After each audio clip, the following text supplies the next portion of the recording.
military targets.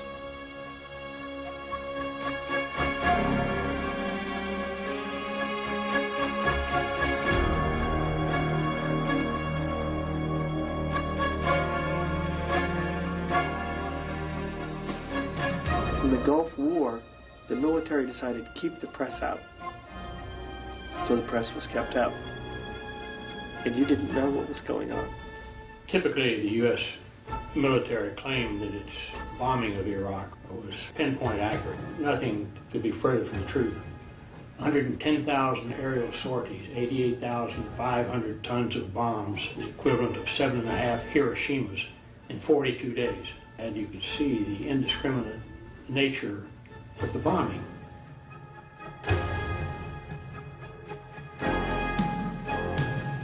Probably killed 150,000, maybe 200,000 people.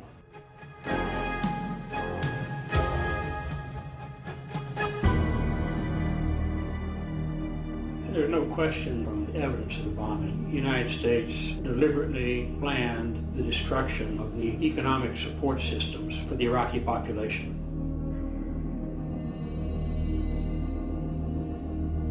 You just take water. They knocked out reservoir dams, pumping stations for water pipelines, filtration plants to purify the water so you could drink it without getting sick. On food, they systematically attacked the food chain from one end of the country to the other. They knocked out all electric power within hours. They knocked out communications, repeatedly attacked generator stations and telephone exchange facilities.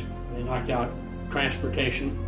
They showed that you can destroy a country and deprive it of essential life support systems without ever setting foot on it through cruise missiles and aerial bombardment. February the 23rd, 1991. The coalition ground forces start rolling in Kuwait. The Allied offensive gets fast and deep into Kuwait without encountering significant resistance. The Iraqi military Leviathan is nowhere in sight. And the troops still present in Kuwait are simply no match for the modern coalition forces. When we got to Kuwait, we were expecting, this 5 million man army, this big monster, and when we got there, they were like chihuahuas. The mosquitoes and flies put up a bigger fight than they did.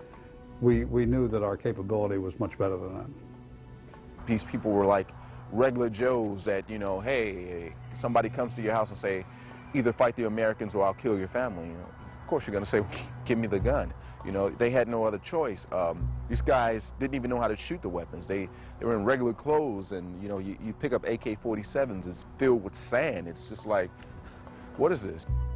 By the end of February 1991, when the dust from the coalition ground offensive starts to settle, the big surprise is not finding the large Iraqi force previously reported by Washington. In mid-September, the Bush administration was saying that there were 250,000 Iraqi troops and 1,500 tanks amassing at the Saudi border for a possible invasion. I'm not saying there were none there. The people fleeing Kuwait passed Iraqi soldiers. They passed quite a few Iraqi soldiers, so there were some there, just probably not a force of a size that would invade Saudi Arabia. You have to remember that a very large portion of Saddam's army never came into Kuwait. Okay, he kept a large part of his army back along the borders with Iran and along and within the capital, his Republican Guard specifically. On February the 28th, 1991, the other big surprise is the announcement of a ceasefire when the Allied forces were already pushing deep into Iraq. We took Kuwait, all of Kuwait, in 24 hours, the Marines. The Army went through southern Iraq and took that. And that was within the 24-hour period. And we stopped. Everybody was like, well, why didn't we get Saddam? You felt like you went over there and you did your job, but you didn't get to finish your job. It was just like, why stop? The United States military could have moved straight to Baghdad in less than 24 hours. There was a political decision not to do it. On February 26, 1991, 2 days prior to Washington declaring ceasefire, a new element had appeared in the Iraqi equation. Tired of 12 years of ruthless dictatorship, a great portion of the Iraqi population had started an uprising against the regime in Baghdad. The news was withheld from the media, as the Bush administration didn't want to make it look like they would stop the war to spare Saddam Hussein's regime. People began to demonstrate in the streets, carrying arms and destroying things. Bush at that moment began to think, we have to stop the war. And that's how he surprised General Colin Powell on the 27th of February by telling him, let us stop the war now. And when he asked him, what do you mean by now? He said, now, at this moment. And he did that in spite of the objections of Schwarzkopf.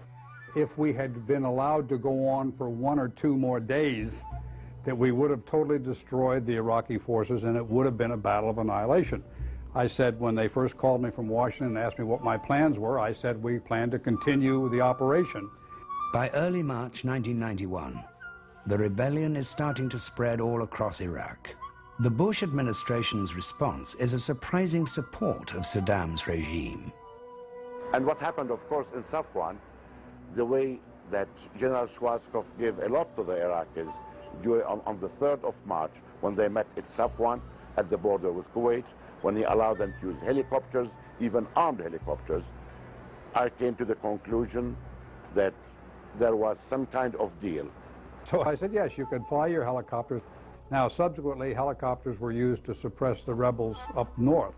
The Americans would cease fire, which was a very unexpected early ceasefire, in order to give the chance to the Iraqis, to allow the Iraqis to be able to eliminate the rebellion in the south. For the next 2 years, there was no real attempt to topple the Iraqi regime in Baghdad. And there was no American attack, although there was so many reasons. And President Bush threatened so many times to go back to war because Iraq is not supervising